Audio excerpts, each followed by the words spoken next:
Hello, everyone. Hello, everyone. If you're listening to this, you probably noticed that we're a little bit late to posting. Yeah, sorry, guys. We have just been so busy. Work. So I apologize for that. Let's see. What are excuses we could use? Work. Right. Work.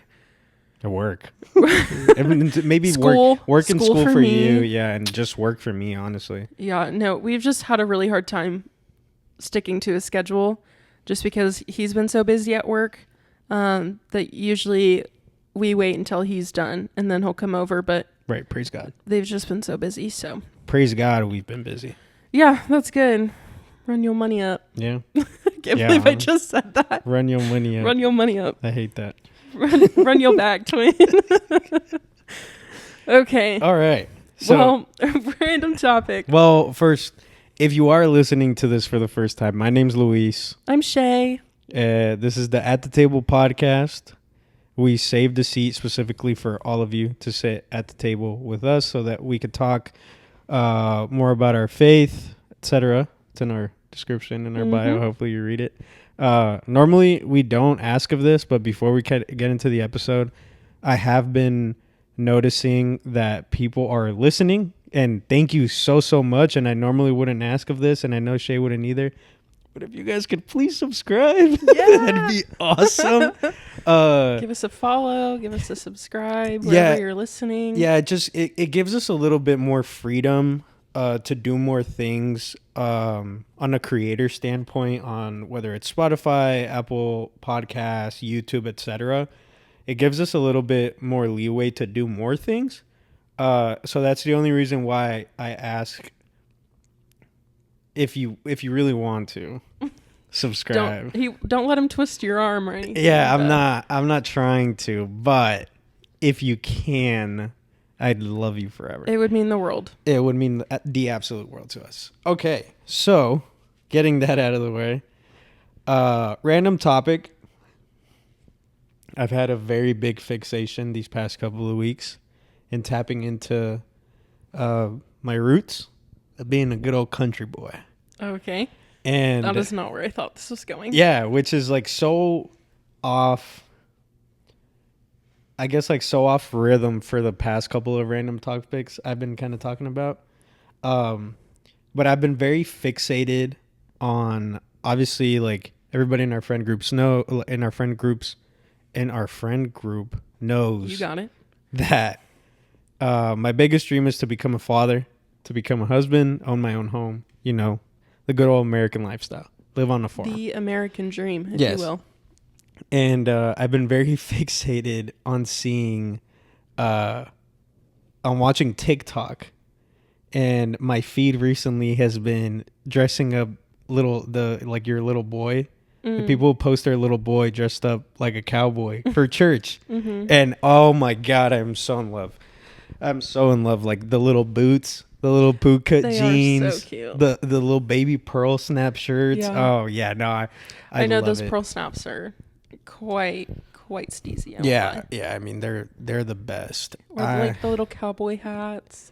Yeah. Or especially what really gets me is when they're so tiny and they have like a big old belt buckle. Yes. I actually have a video. Just like the proportion of it is so funny, but it's so cute. Yeah, because like you would never expect to see a baby with a big old belt buckle. Not at all. No, that has been my fixation, and like looking at obviously like farmhouses, just farms in general. Mm-hmm. It's like my big dream. I've been dreaming about getting an even bigger truck than I'm getting already. Mm. And I'm just like, man, like this would be the absolute dream. It's coming. Maybe one day. Maybe one day I could get a dually. Maybe one day I'll need a dually. Right. Because that's the prayer. Because if I get one, I don't need it. Right. I don't need it, but I would love one. You will need it. That's the prayer. That is the prayer. Yeah. I will need a dually one day. I will need to spend $150K on a truck one day. I mean, you won't need to. You'll just need a big vehicle. Right. No, but that's been like my like hyper fixation lately. And then especially now that work is going well, I can finally tap back into my roots of buying more boots, jeans, some button-up shirts. Like, I want to get back into it because obviously for the people who don't know, I did lose my job back in December, right before Christmas, and I was jobless until June of this year. So I have been wearing the same exact clothes that I had before I got fired, and I wasn't able to buy any, and my bills were catching up to me, and I was behind on bills, and I'm finally catching up on bills, so I can finally treat myself with some clothing. So that's why it's been my hyperfixation. Let's all give Luis a round of applause. Yeah. Let's do that. Yeah, please. Oh, wait. Actually, hold on. Oh, wait. I hit the wrong one. Just leave that in there. I love that. I will. That was so I forgot we had I that. hit the wrong one. But no, yeah. So, yeah, I know I sent it in the group chat earlier about those, that I think they were alligator or snake skin, like full alligator. I won't lie to boots. you. I didn't look. I know Jade looked full, and I mean full from top to bottom. $2,000 for those boots. That's crazy. Pair of Tacovas. They're like a wine color alligator skin. Tacovas are so nice. I know. I love Tacovas. Honestly, so I kind of get that hyperfixation vibe. Yeah. I don't blame you. Yeah. That's like a lot of what my Pinterest is. And honestly, here's the funny thing. My hyperfixation is always, when it comes to like kids, is the names. Right. So I've been like thinking up so many different names. Cletus. Okay. Definitely not that. I'm going to veto that. Bob Joan. Yeah, sure. No, but it's just fun. Like, oh, how could I incorporate a family name and still have it be unique? And Right. I don't know. That's always my hyperfixation. I just love crafting up fun, unique names. Before we move on, speaking on the topic of names, there's nothing I dislike more than a junior. Oh, dear God. Do I dislike a junior? Well, now I'm curious. How do you feel about like a second and a third? I guess that's different. How is that any different? Well, because like when it's first and a second, I feel like, I don't know. Sounds more rich. Yeah. Yeah. I mean, it sounds like more. That's generational wealth. Right exactly. There. And it's actually funny that you say that because I just watched The King on Netflix, that Timothée Chalamet movie. I haven't watched it. It's about King Henry and, England. And it's a great movie. Would recommend to everybody. But I think he's King Henry, either King Henry the Fourth or the Fifth is what he becomes. And so, yeah, generational wealth being first, second, or third. Yeah, 100%. Like, there's no doubt. But imagine being like a seventh or eighth. Yeah, that's kind of doing too much. But I feel like when it comes down to it, like if I had a boy, right, like in the future, if I ever have a boy. Luis Jr.? Yeah, no, absolutely not. It's not happening. It's just not. But I have been like, I kind of already have like my names picked out. Like as far as what I would personally like, it would just ultimately be up to my future wife, wherever you are. Collaboration effort. Yeah. I hopefully she likes the names I got picked out. I think they're great. I'm really curious as to what they are. Well, they used just to give be me like different. your top two. No, I'm embarrassed. I'm so embarrassed. No, do it. No, people are gonna kill me in the comments. Top boy name, top girl name. Okay. Here, I'll give you mine if that makes you feel better. Okay, yeah, that would make me feel better. Okay, so do you want me to go first? No, I'll go first. So for a boy, I'm really loving the name Liam right now. I'll give my second one because it's a very close second. Jude. I like that too. And then for a girl, I don't really think about girl names. It's kind of hard because like a lot of them are used. Yeah. If that makes sense. And like you think like, oh, this name is so unique and like it was used way back when, and then they tend to be ugly. But I like the older girl names. There's this one name that really stuck with me. She was a little girl I used to coach. This was her name, and that name stuck with me forever. But it was Eleni. So like Melanie with no M in the beginning, just Eleni. And I was like, wow, I love that name so much. I was like, such a cute name. I've never heard it before. Yeah, me neither. That was the only little girl I've ever met with that name. Yeah, I don't think I've ever known anyone with that name. Interesting. Unique. My top girl name is Selah. Oh, Selah. Not spelled the same way, but I knew it was Selah. It's because it's mostly found in the book of Psalms. Mm-hmm. But I just remember like reading it after reading the Psalms. I was like, interesting. I wonder what that word means. And with the Psalms, obviously they're like songs or poems. Right. So when King David would input the word Selah, it meant to like pause and reflect on what he spoke and just like pause and reflect on the goodness of God. Wow, I like that. And I think that's just like so perfect for a baby name. Yeah. Because pause and reflect on, the gifts that God gives you. For boy, I think I really like Miles. Yeah, I like that name a lot, but it doesn't really go with my last name. Yeah. Like... And that's the thing, like, I can have a huge list of names, but it might not Right. work in the end. But Yeah, which, like... I like Tobias, too. Why are you laughing? Well, I thought of something different, and it was just bad timing. I didn't laugh at what you said. Okay. I think Tobias is a good name. I guess for me, the challenge that I have is, like, my parents speak... their first language obviously is Spanish. Mm-hmm. And so, like, I have to imagine my parents trying to say their names in Spanish. Their accent. So it's yeah, a lot of the names that I like just wouldn't work out. Yeah. Like, my mom can't say Woody. She can't pronounce her W's. I'm not saying... Shout out Woody. I wouldn't want to name my kid that, but, like, I always talk about him because obviously, like, currently he's playing a big role in my life, being that I see him every Tuesday. And but I always tell her Woody, and she's like, "That's his real name?" And I'm like, "Yeah, his name is Woody." And she can't say it. That's so she funny. says Goody. Goody. Yeah, she That's can't funny. say her W's. That's funny. But yeah, so I guess that's why it's hard. Like, my brother-in-law's last name is Parks, and for the longest, he really was stuck on the name Ranger. Okay. Ranger Parks. Okay. Funniest thing in the world. That's definitely like a gag name. Yeah, Like 100%. just because it's funny. Yeah, but Actually, here's what's funny, is that people actually do that all the time. 100%. Because I have an old friend, and her married name is Jones, and she named her daughter Indiana. Oh dear God. I love her to death. But just having her daughter named Indiana Jones is so funny.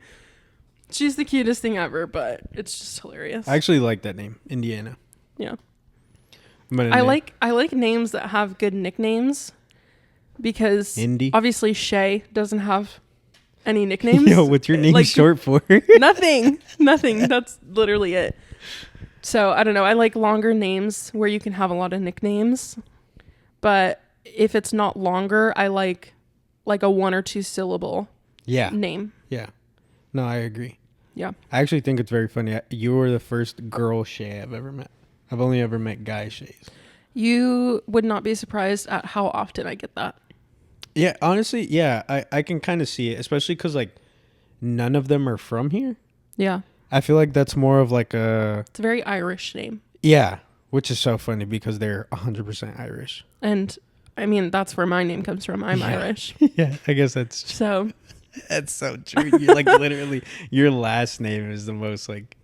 My last name is English. Well, yeah, but it's literally a city in England. Right. It's also a football club. That's you're right. Yeah. Blackburn Rovers. No, we're not. Why are we putting my last name out there? Your name is out there. No, it's not. It's on the Instagram. It is. What do you mean? So is mine. I was like, no one needs to know that. Everybody knows that. If they follow the Instagram. We're obviously having too much fun. Yeah. Let's dive in. Yeah. So they closed on me. Okay. No. I'll lead us in. Okay. So what we're going to be doing, just to preface, is the next 3 episodes. Well, this one included.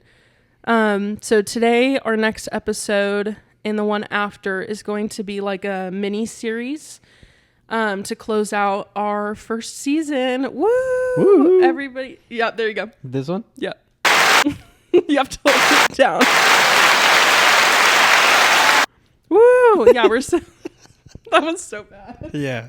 Anyways, we're so excited, but we're doing a little mini series about relationships, and we wanted to touch on friendships, family, and romantic relationships. Yep. And kind of, obviously that is a very heavy topic, so we're going to be splitting it into 3.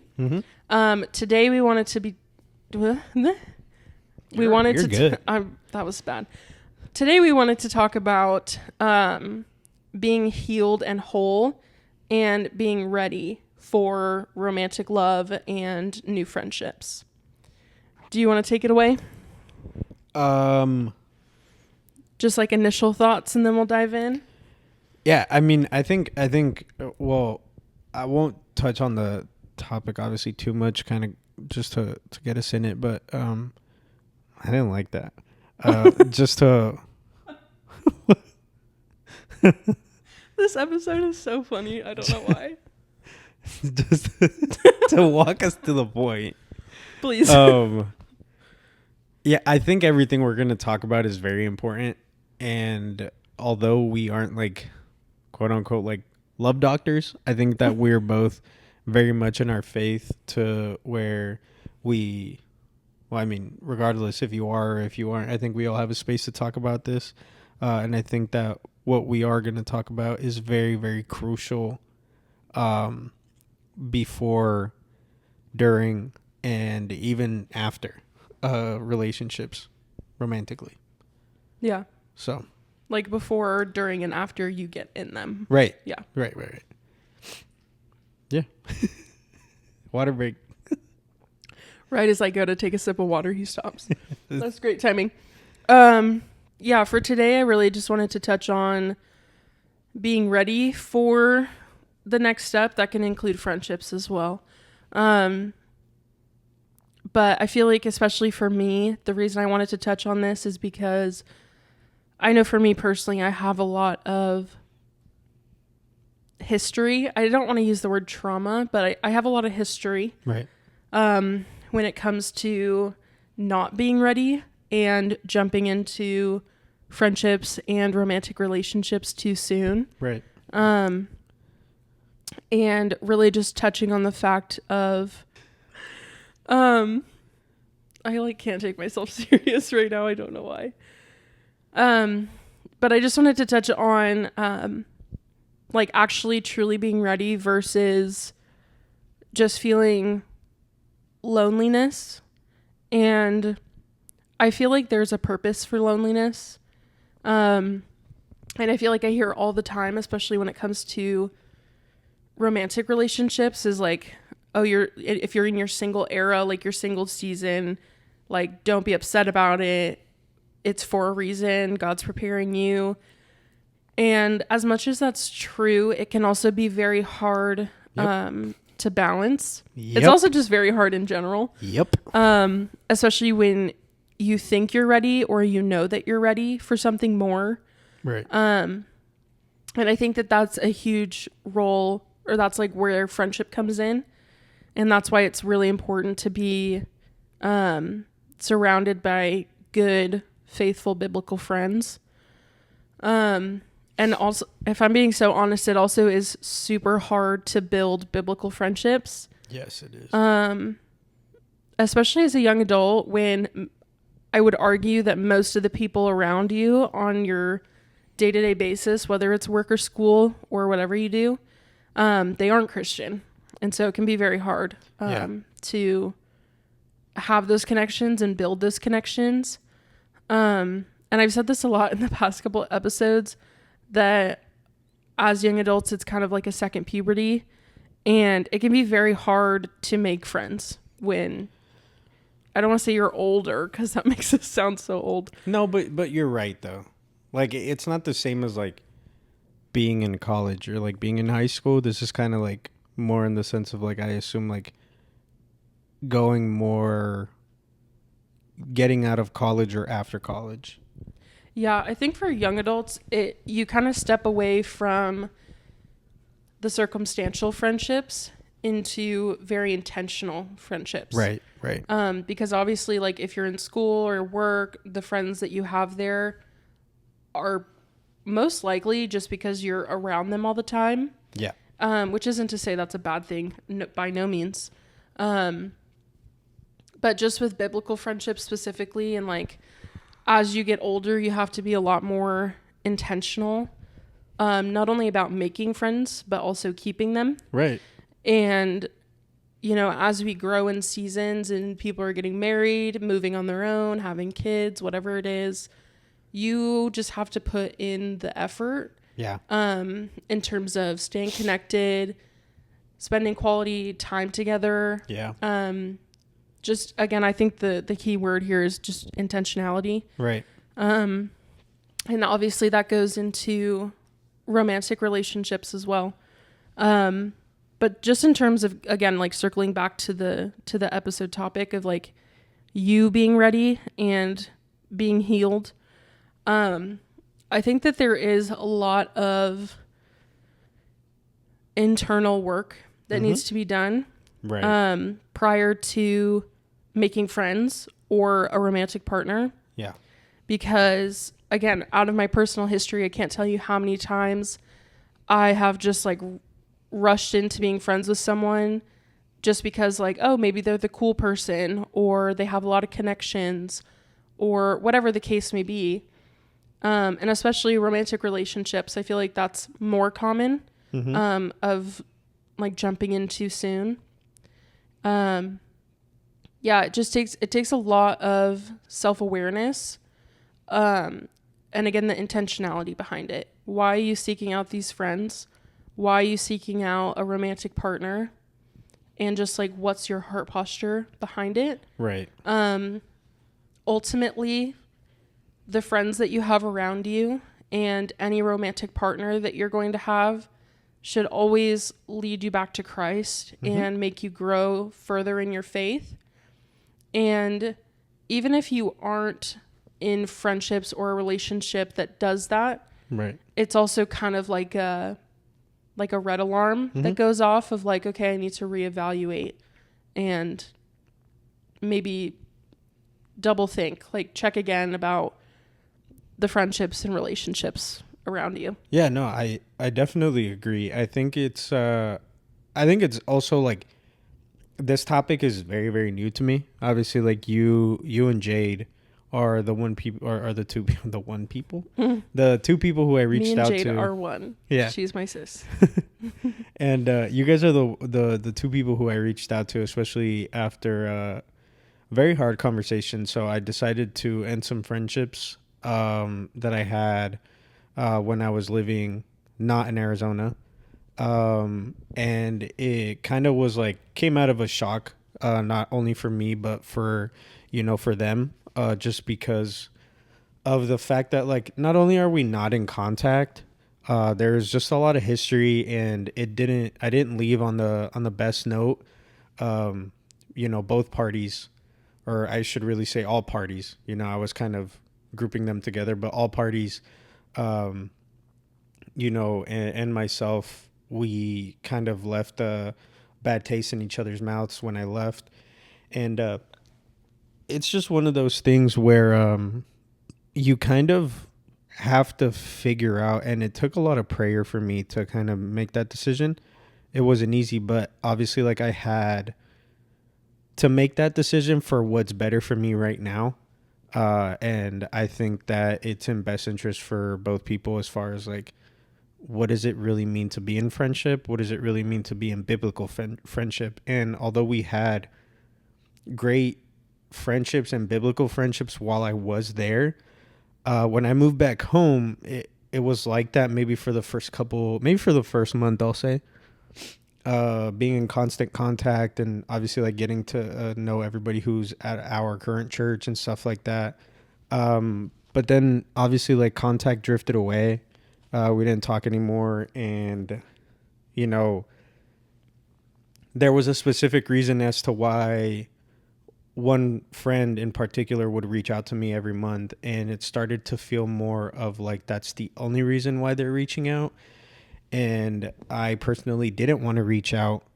I actually didn't want to talk to this person anymore, because I felt like there was no growth in the friendship either. So ultimately I had to make that decision of not following through with the friendship anymore and deciding to end it. And I prayed over it for the past, I don't know, like 4 or 5 months. And well, I made that decision today. And, I reached out, I sent a text, and and it went from there. But I definitely agree. And I think that it could be the same thing in a romantic relationship. Like it could be one of those things where you're not on the same page.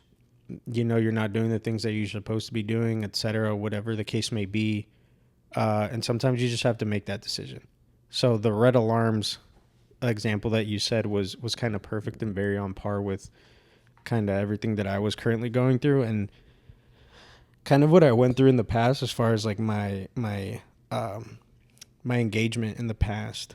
And so, I think moving forward, I think this is a perfect topic to talk about.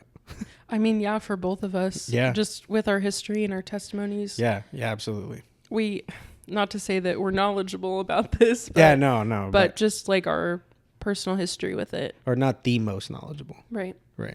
No, I think that's, and I just want to say this too, for whoever may be listening and doesn't know Luis very well on a personal level, he is not a confrontational person. No, by any means. No, not at all.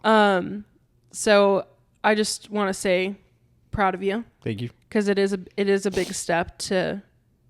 I'm not crying. I just have boogers. No, he is crying. He's just playing it off. No, kidding. No, but it is a big thing to, when you're already in that situation, to take a step back. Right. For all parties involved, like you said. So just wanted to show and say proud of you for that. Thanks. But yeah, just in terms of like same here. When it comes with ending friendships, here's the thing too, is like it doesn't have to just be because they're not a Christian or it's not a fully biblical friendship. Right. Because I think that people can still have qualities of a biblical friend without being fully immersed in the word. Mm-hmm. And obviously you should try to surround yourself with people who are fully like-minded, because it leaves very little room for other things to creep in. Mm-hmm. But that's not to say like you can't be friends with non-Christians. Right. And the reason I bring this up is because I also just went through something very similar where I had to kind of take a step back from a friendship, and I had to, own up and say there's equal accountability. And I think that's a huge, huge quality in friendship as well, is being able to take accountability. And that goes for both parties. But yeah, I just had to end a friendship as well, which was really hard because I have known the person for so long. Right. And we did meet when I wasn't a Christian. So obviously me becoming Christian, it already kind of created a rift. Yeah. But I want to say, and I think we actually brought this up in our first episode, about conviction and cutting people off. But it is not a bad thing to cut people off or distance yourself from them. Yeah, no, absolutely not. I think that it's actually healthier for all parties involved. Yeah. Obviously, as the Christian, it's healthier for you to remove yourself from situations where you might be tempted to sin. And that can even be just like being angry towards the person. Right. Yeah, and it is very hard to take that step. But I think what I wanted to touch on in this next little segment is accountability. Because I feel like that also has to do with the self-awareness coming into a friendship or a romantic relationship. Yeah. You have to have the self-awareness. And if in your past friendships, there's been like a pattern that you've noticed in yourself, keep track of it also and try to work on it and be accountable that it's a problem. Yeah. So that can even be like, oh, I tend to lie to friends. I tend to, it doesn't even have to be like a big lie, but just like the little white lies. Right. Or it can be, oh, I'm not prioritizing my friends. I'm not putting the time in, and I'm noticing that I'm losing friends because I'm not being intentional enough with how I approach the friendship. I think that that's like one of the biggest indicators that you are ready to step forward and move forward in a friendship or relationship, is having that self-awareness in all aspects of your character. Yeah, I think being able to recognize, where you are wrong, or if the other person is able to recognize where they're wrong, I think that's what creates a healthier end to a relationship or friendship. I think it goes for both parties. I wanted to backtrack a little bit as far as like it not being bad to cut people off. I agree, but where I kind of wanted to touch on was the way that you cut people off, I think should be very prioritized. If there is malintention, or is it's because of a negative situation, or you're mad at the person and you're cutting them off, I don't think that it's best to act out in anger, and I think it's actually biblical for us to not act out in anger in such things. But I just wanted to touch on that really quickly because, kind of talking about both topics, about my situation, your situation. I know that it kind of took us a while. It took both of us a while to kind of make that decision. And it wasn't like a heat of the moment. Right. It was very much like we were in prayer about our separate, things and stuff like that. And then after prayer and stuff like that and receiving an answer from the Lord, we kind of went forward with our decision. So I think that if you are in a position where you're wanting to cut somebody out of your life, do not do it in the heat of the moment. Do not speak to the person in the heat of the moment, because ultimately you don't want to say things that you don't mean. Yeah. Right. And I think that was very much the situation for me, as far as both what happened to me recently with my friends, or I guess not friends anymore, but, even past relationships. I think one thing for me is like, I've always kind of taken a step back even before I was Christian, before I made a decision, because I didn't want to say things in the heat of the moment and then, just like never have the opportunity for friendship in the future, or, kind of leaving that space open to not have bad blood with somebody. So that's what I kind of wanted to. Yeah, I think that's just to touch on that further is also we did have prayer going into it, but we did also talk to other Christians. Yeah. We sought out advice, and like going into it, it was also like, how should I approach it? And I think that that's also a huge indicator of why biblical friendship is so important, because it really is a sharpening stone. Right. Of we always want to strive to be our best and our most Christ-like. And obviously the goal is to not do it ourselves and to do it with Christ, but to go even further, do it with other people who want to be like Christ. Right. Because I don't know, two heads are better than one, right? Like, yeah, no, absolutely. Like, I definitely agree. I just think that that's hugely important when talking about biblical friendships. Yeah. And I want to move on to the next like semi-topic of encouragement. Okay. We can obviously like talk about it all, but just the topic of encouragement having that community around you when it comes to being accountable. They'll also encourage you to be sharper in the word. Yeah. And just again, in our case of cutting those people off, it was a huge encouragement to have people to bounce off of. Right. And that's truly what biblical community and biblical friendships are for.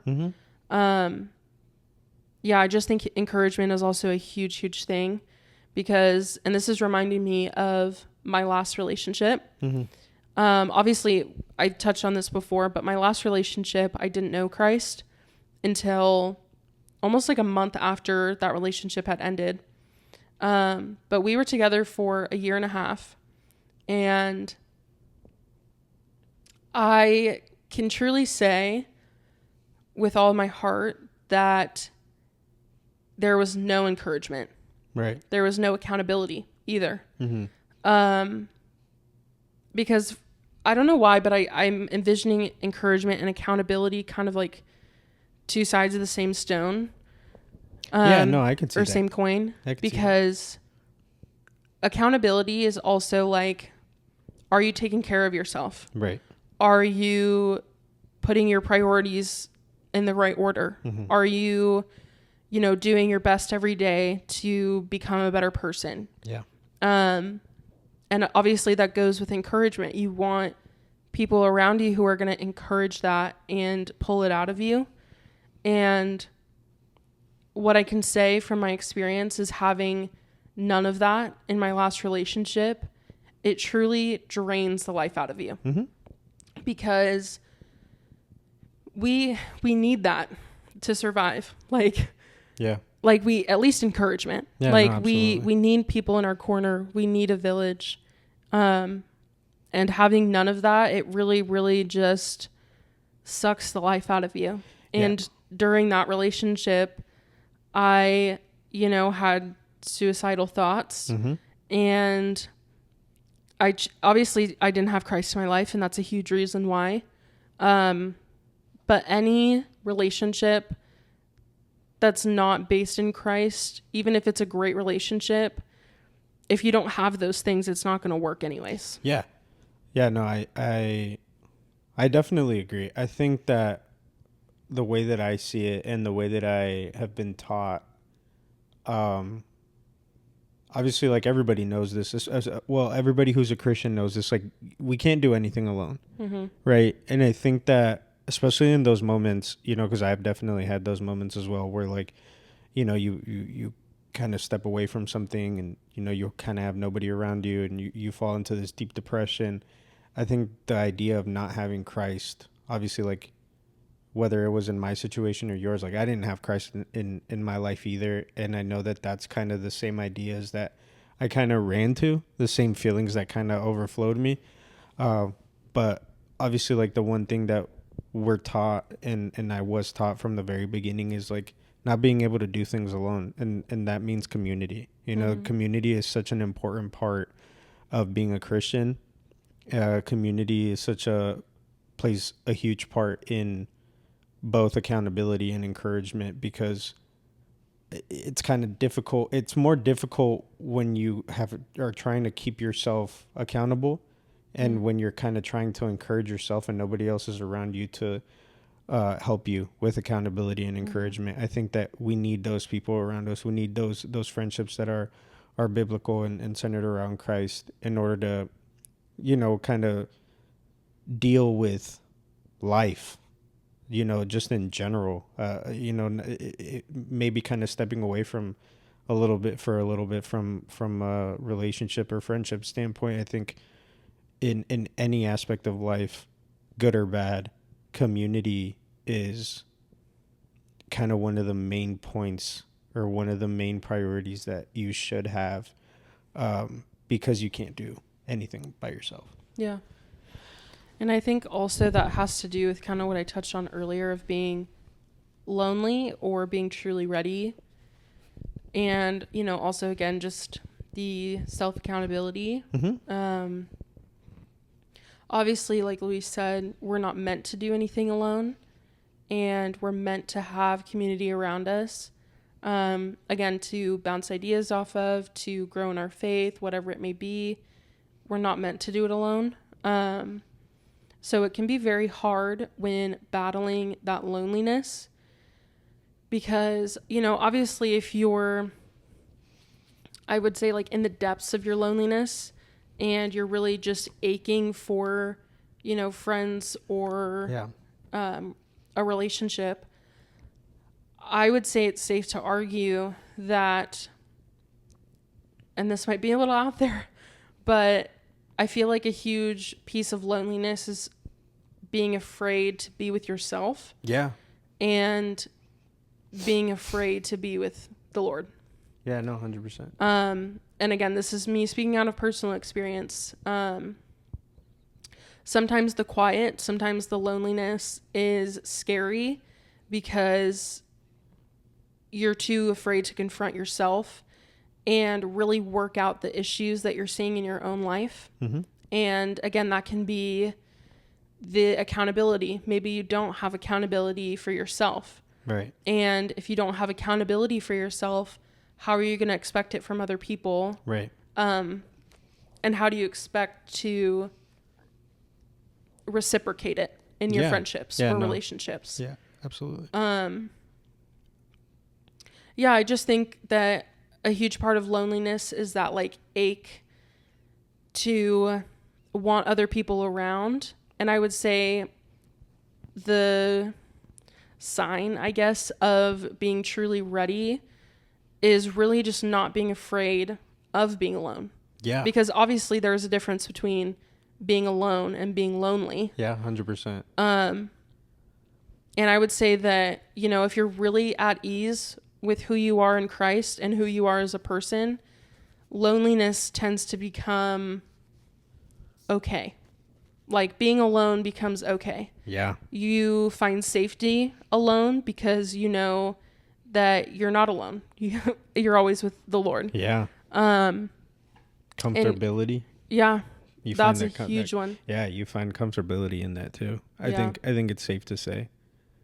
I actually think I think it's a great point that you brought that up because like for me, especially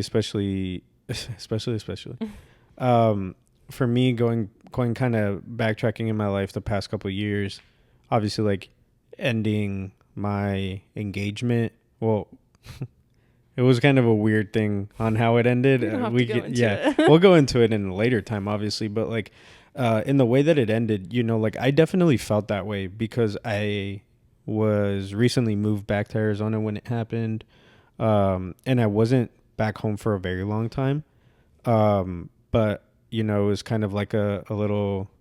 I spent a lot of time here, and by that time I was, you know, kind of done with school and stuff like that, kind of, sort of. And it was kind of a, how do I put this?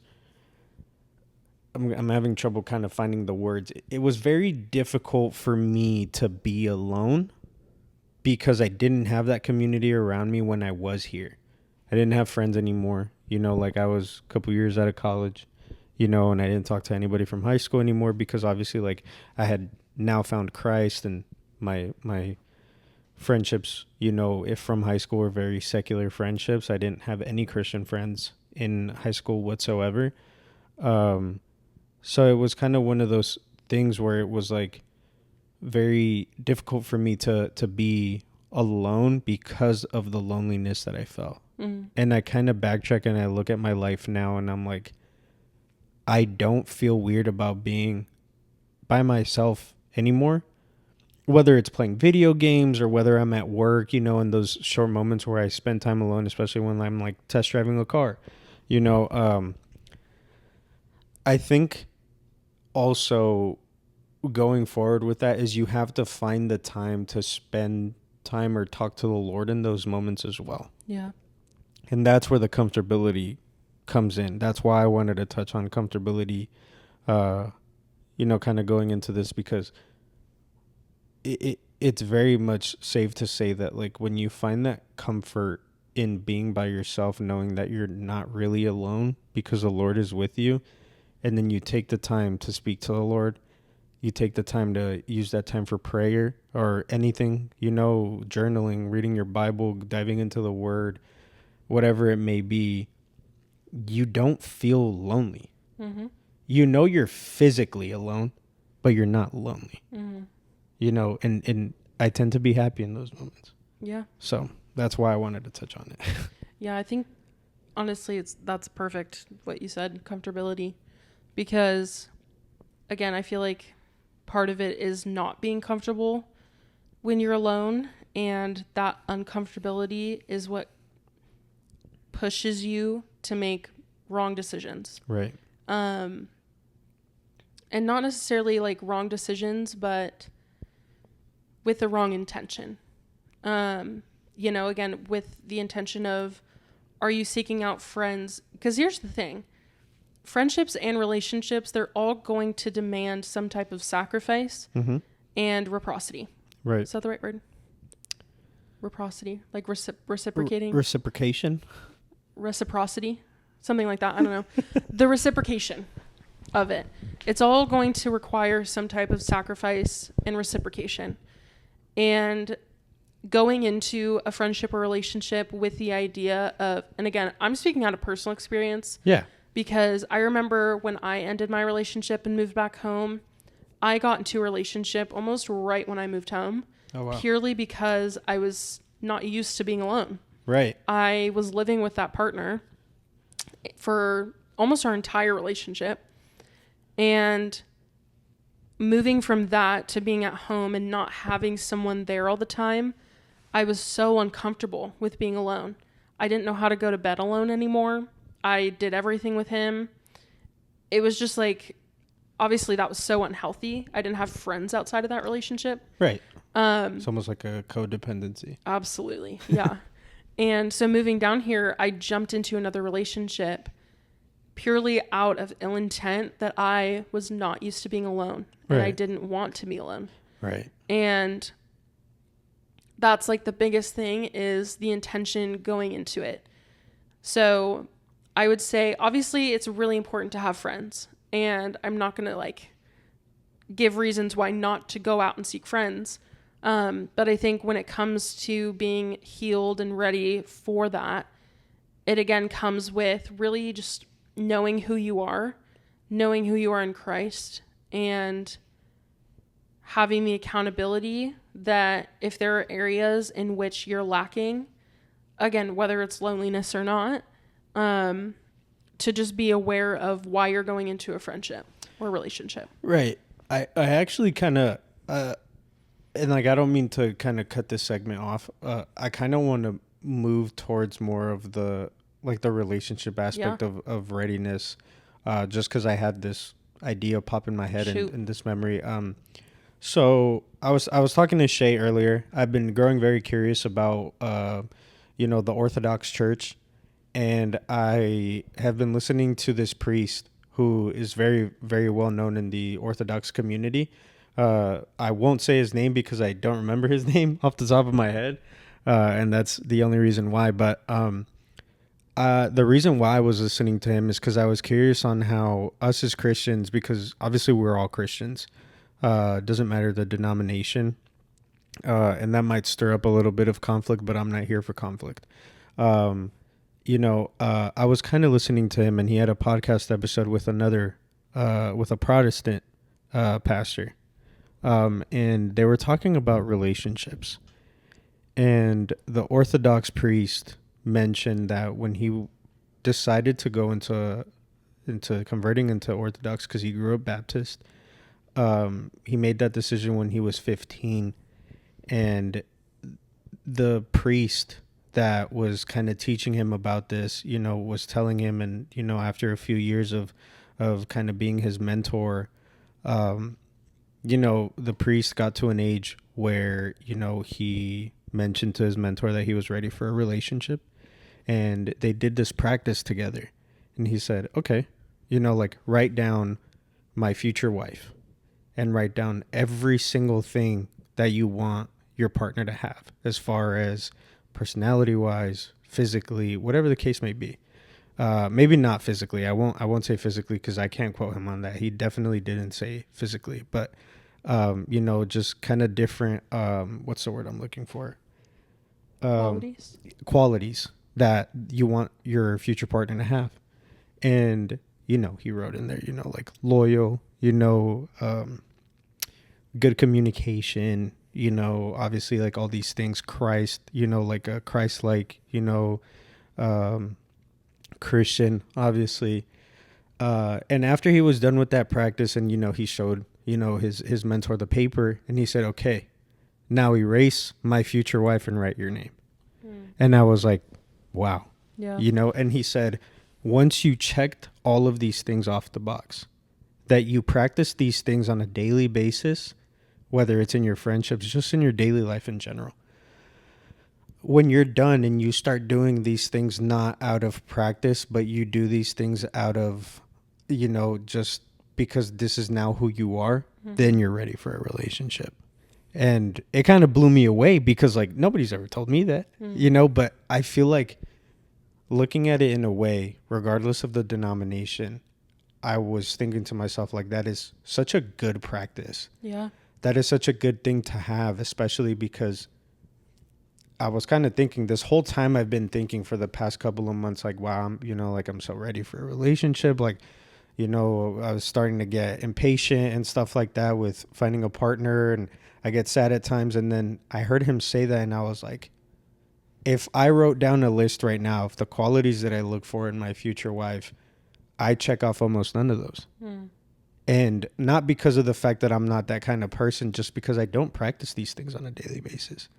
You know, like, I don't do these things out of, you know, that because they come naturally. You know, I mainly do these things because, you know, I'm still trying to get better at these things, whether it is loyalty, whether it is better communication, you know, in the sake of our friendship and this podcast being on time, you know, is a huge thing that I'm bad at, you know. You guys didn't see it, but I just heavily rolled my eyes.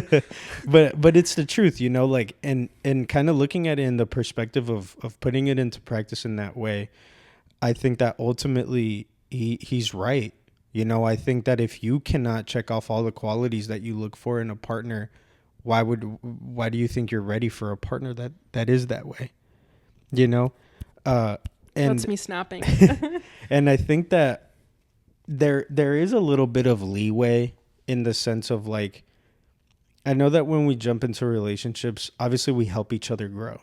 Right. But if you do not hold these qualities, especially as a man, that is the way that I'm thinking of it. And you could definitely touch on the topic on a woman's standpoint. But for me, it's like, as a man, how are you supposed to lead your partner if you don't have the qualities that your partner is trying to reach? Because you can't.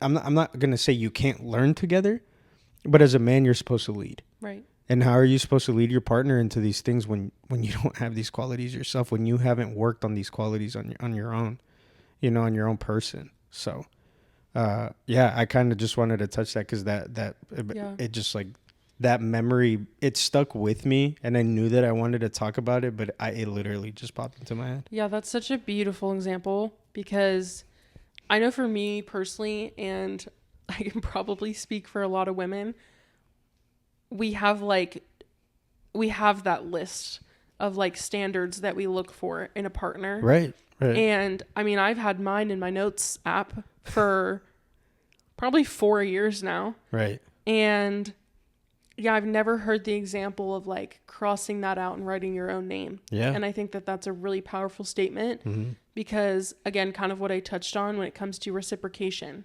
Right. And how do you expect a loyal partner if you're not loyal? How do you expect someone to be slow to anger if you're not slow to anger? Exactly.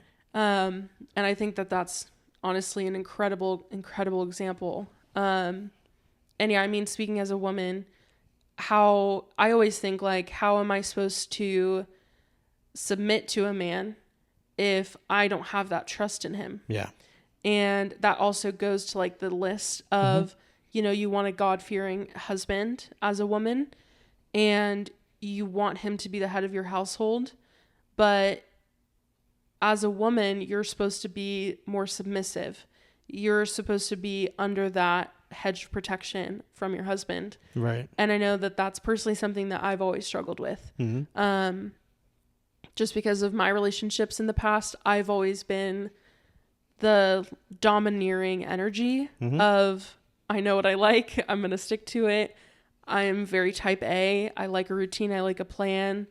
And that tends to put me in a more masculine state of mind, which causes me to rebel against submission.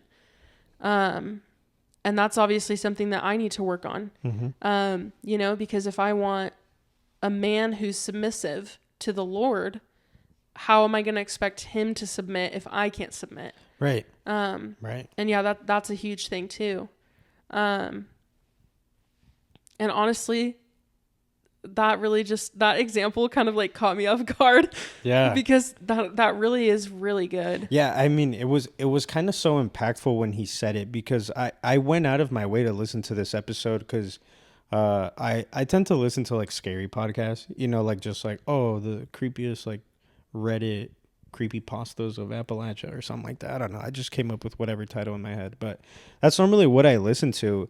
And in the beginning of this job, I remember I was listening to a lot of like, debates on people who are very much into the world with somebody who's a Christian, and sees things in a Christian way, or as somebody who doesn't.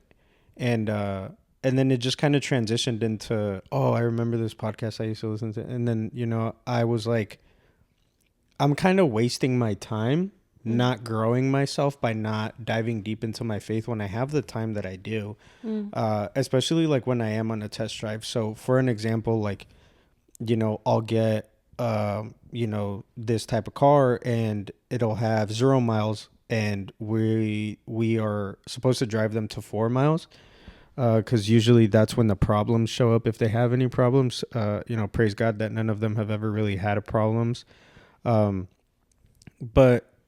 driving 4 miles takes me, I don't know, give or take like 15 minutes, and I have to drive in circles around all the dealerships and etc. And so I just started listening to more Christian-based podcasts. And I started listening to these people talk about, oh, this is the reason why I left this denomination to this denomination. And then it kind of turned into what's the difference between this denomination and this denomination. And then this video popped up because I was on the topic of listening to what is it that orthodoxy is, and what do they practice, and etc. What do they believe in? And I saw that he had his own podcast, because on the podcast that I was listening to, that priest was a guest. And I saw that episode about love, lust, and something else. It was something else. It was 3 things, but it was love, lust, and the other thing. And I was like, oh, that sounds perfect. It's the end of my day. I'm going to add this to my watch later playlist, and I'll listen to it tomorrow. And I did. I listened to it yesterday because I was at work all day. It was like 2 hours long. And it just impacted me so hard on the way that he views this as a Christian.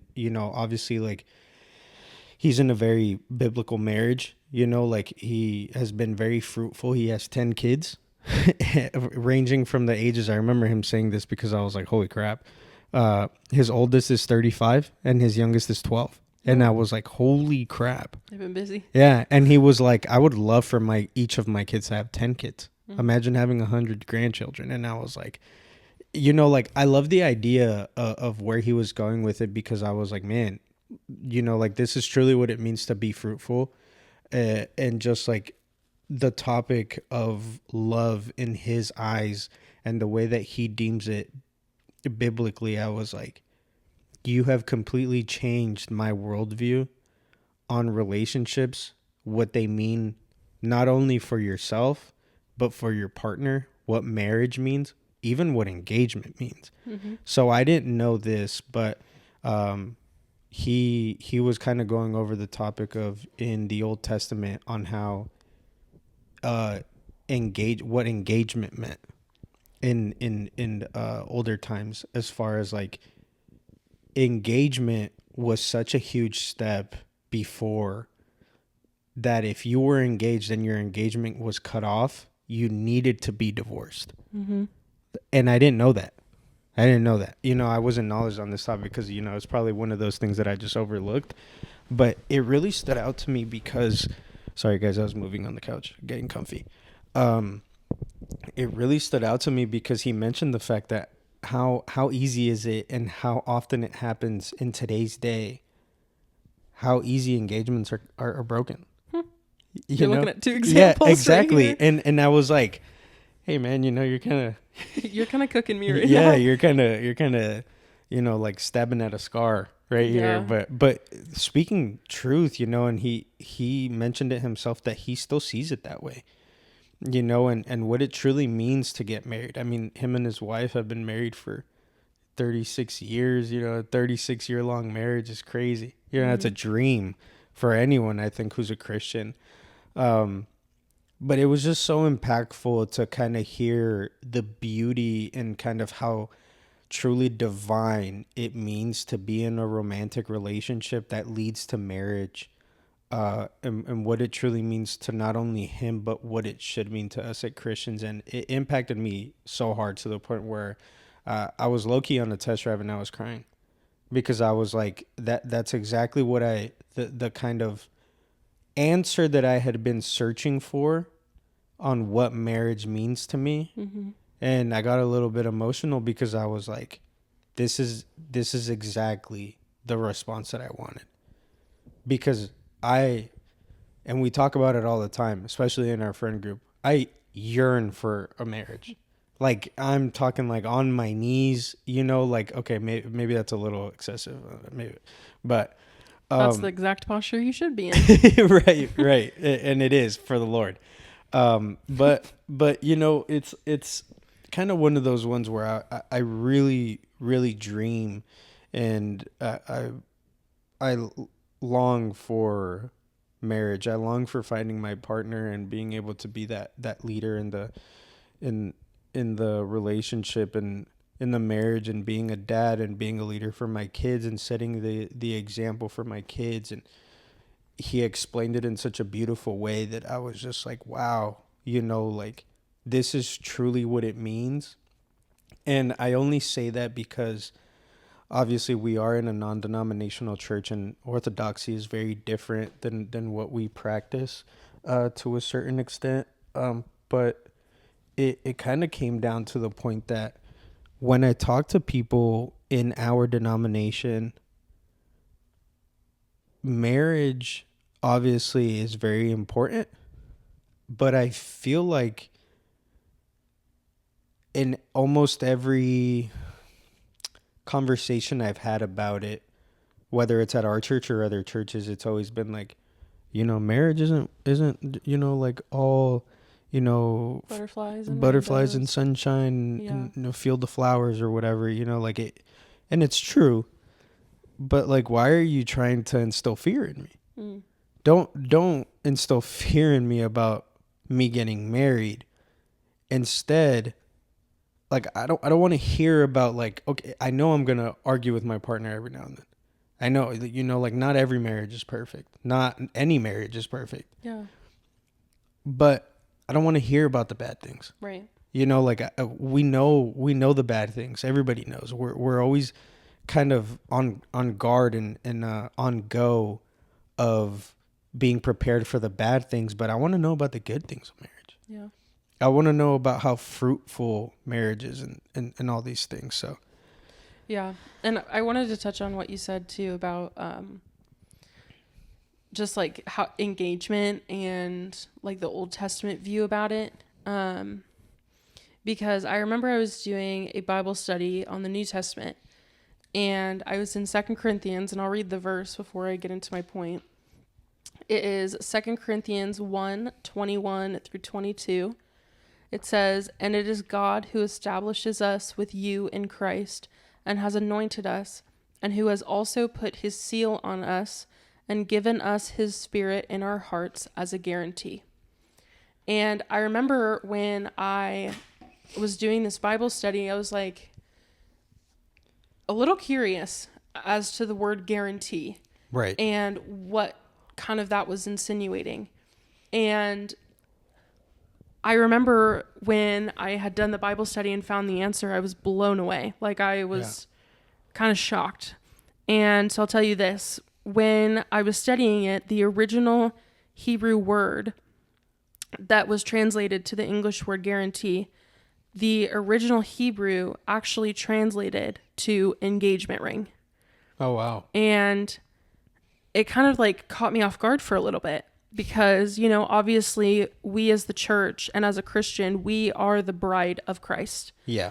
And so when I was reading this and going through this, seeing that the Holy Spirit is our engagement ring. Mm-hmm. He is our promise. He is the seal of our covenant Right. that's to come. And I remember just how that impacted you watching and listening to that podcast. Literally, it was the same moment when I was reading that passage of scripture. Yeah. Because transitioning that view of we have that engagement to this day, and that engagement will not end until Christ returns. Yeah. To collect his bride. Right.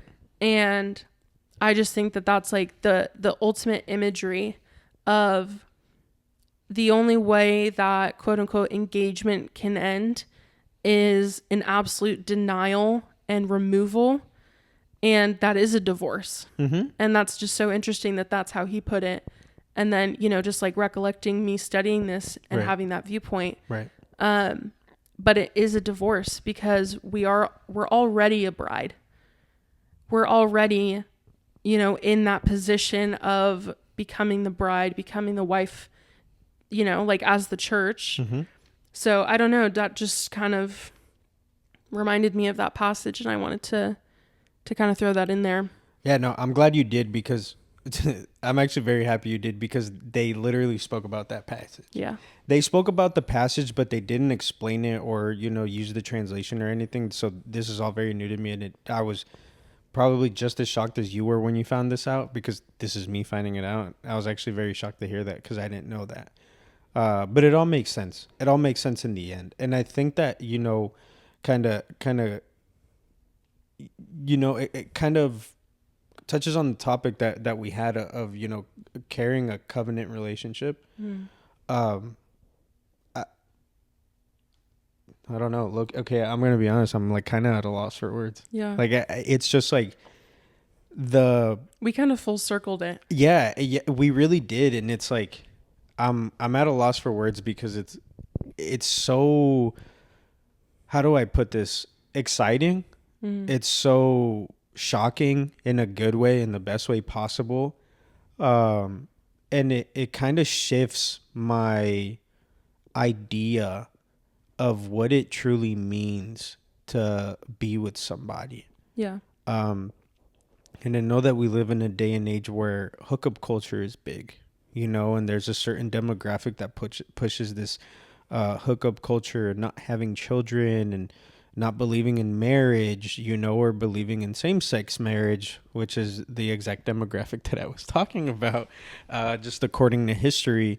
And they were talking about this, but, you know, you start to think about it in a way of, you know, whether you have been with one other person before in premarital engagement, or many people, you start looking at it and you're wasting the beauty that the Lord has given us to share with a person that was promised to us, if that makes sense. Mm-hmm.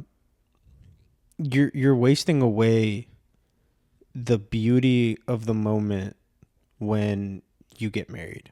Yeah. And then you are in this, you know, yeah, dude, I don't know. I mean, I'm just kind of like, I'll wrap it up for us. Yeah. If you I wanted to wrap it up with actually a question that we both can answer. What do you think is one sign that someone can leave this episode and they know this one sign? What do you think this one sign would be that someone is ready for a romantic relationship, or they're ready to go out and make more biblical friendships? If you have an answer, go ahead. Okay. Because I I'll don't. start. Yeah. I would say for me, I think the number one sign that you're ready is comfortability with yourself. Kind of just everything I already said earlier, but really just being authentic and true to yourself, and not being scared to be alone with yourself, because being alone with yourself is also where you have the most opportunity to learn who you are. Right. And also choose who you are. You can figure out your interests, what you like, what your hobbies are, what your priorities are. And that's hugely important because if those aren't firmly established, going into a friendship or relationship can really put that on rocky ground. And just knock your priorities out of whack. Yeah, I'm actually gonna do this because I 100% agree with everything you just said. So I don't want to just piggyback off your answer. I actually said this. I don't remember how many days ago, but I was having a conversation with somebody and I mentioned how much I hate piggybacking off of people, especially when I agree. You know, and I also hate being the person to be like, no, I agree. You know, but I genuinely do. I think that you kind of explained everything that I was thinking about, you know, when I didn't really have an answer, but you said it perfectly. But so instead of just being like, yeah, same, I'm actually going to encourage everyone who's listening and myself and you to do the practice that I was talking about earlier on, you know, writing down the qualities that you want in your partner, and then or friendship. Yeah, honestly, even in friendship, I think this would be a great practice.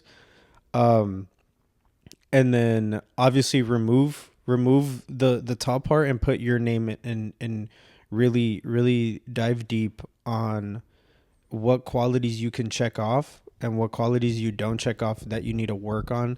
And I want to encourage everybody, including myself and Shay, to put it into practice, especially for, you know, I know Shay and I have talked about this. We talk about it very often about, you know, our desire to find our person, and we genuinely can't unless we check off all these qualities. So I'm going to encourage us to take these practices, including everybody who's listening. And, you know, maybe we could touch base and I'll set up, what is it? I don't know what they're called, but like the question and answer things on Instagram on the stories. I'll set one of those up, when this episode comes out. I'll give it like a week or two. And we can have a full-on engagement together, me, Shay, with all of you guys who want to kind of touch more a little bit on this conversation and kind of see where we're at and where we can help each other. Yeah, I like that. All right, that is going to be it for today's episode. Like I said, we're doing a little mini series, so we're still going to be talking about relationships, but next episode we're kind of going to dive a little bit deeper in terms of dating with discernment, red and green flags in dating and friendships. We're also going to be touching on family, how to, you know, be an independent young adult while still honoring your mom and dad. We're going to go a little bit deeper into the nitty gritty of relationships, but yeah, that should be exciting. Yeah, it definitely will be. And then I wanted to say too again, that once this mini series is over, we're going to be taking a little Sabbath break. Yes. For a couple weeks. Yes. So I would also love to hear your guys' input on, you know, what you'd like to see out of season 2, what you want to hear us talk about, any hot topics, maybe dive deeper on something we already spoke about. We just really would love to hear your input on what you'd like to see out of this. Very open to the ideas of kind of wanting, you know, obviously we're the ones who speak on this podcast, but this podcast is for everyone. It's for everyone who listens. So we definitely want you guys to be almost just as engaged as we are. Yeah. You know, like we may be the people who speak on this podcast, but we want you guys to, we don't want to just talk about things that we want to talk about. We want to talk about things that you guys actually want to listen to and discuss. We want to be a voice for the young adults. Exactly. And so don't feel discouraged to come up to us if you know us personally and tell us like, hey, I would love for you guys to talk about X, Y, and Z. You know, like don't feel discouraged. We are both very open books. We're very nice people. I know I have a very mean resting face, but I am probably the nicest Honestly, person same. you'll ever I've gotten told so many times in my life that I like look so assertive, Yeah, and I think it's funny because I've but I definitely promise I'm really nice. yeah, I've definitely heard it before where it's like, "Oh wow, I didn't expect you to be so nice." Yeah. You know? And Me too. yeah, so don't feel discouraged to come up to us. Don't feel discouraged to DM us on the Instagram page if you are somebody who is just you know, a listener elsewhere. You can find us on Instagram at the table pod, and shoot us a DM, Yeah. and we'll be able to look at those and respond to every single one of you. That's Luis's job, yeah, not mine. I'm gonna make it a priority to respond to every single each and every You got it. Every single one of you. every single one of you. Each and every one of you. Each and is what he every was one meaning of to you. say. Yeah, I was thinking of both and I try to say them together. So, but yeah, I will make it a priority to respond to all of you guys. But yeah, that's it. Alrighty, guys. Thanks for listening. We will catch you next week. Yes. Bye. Bye.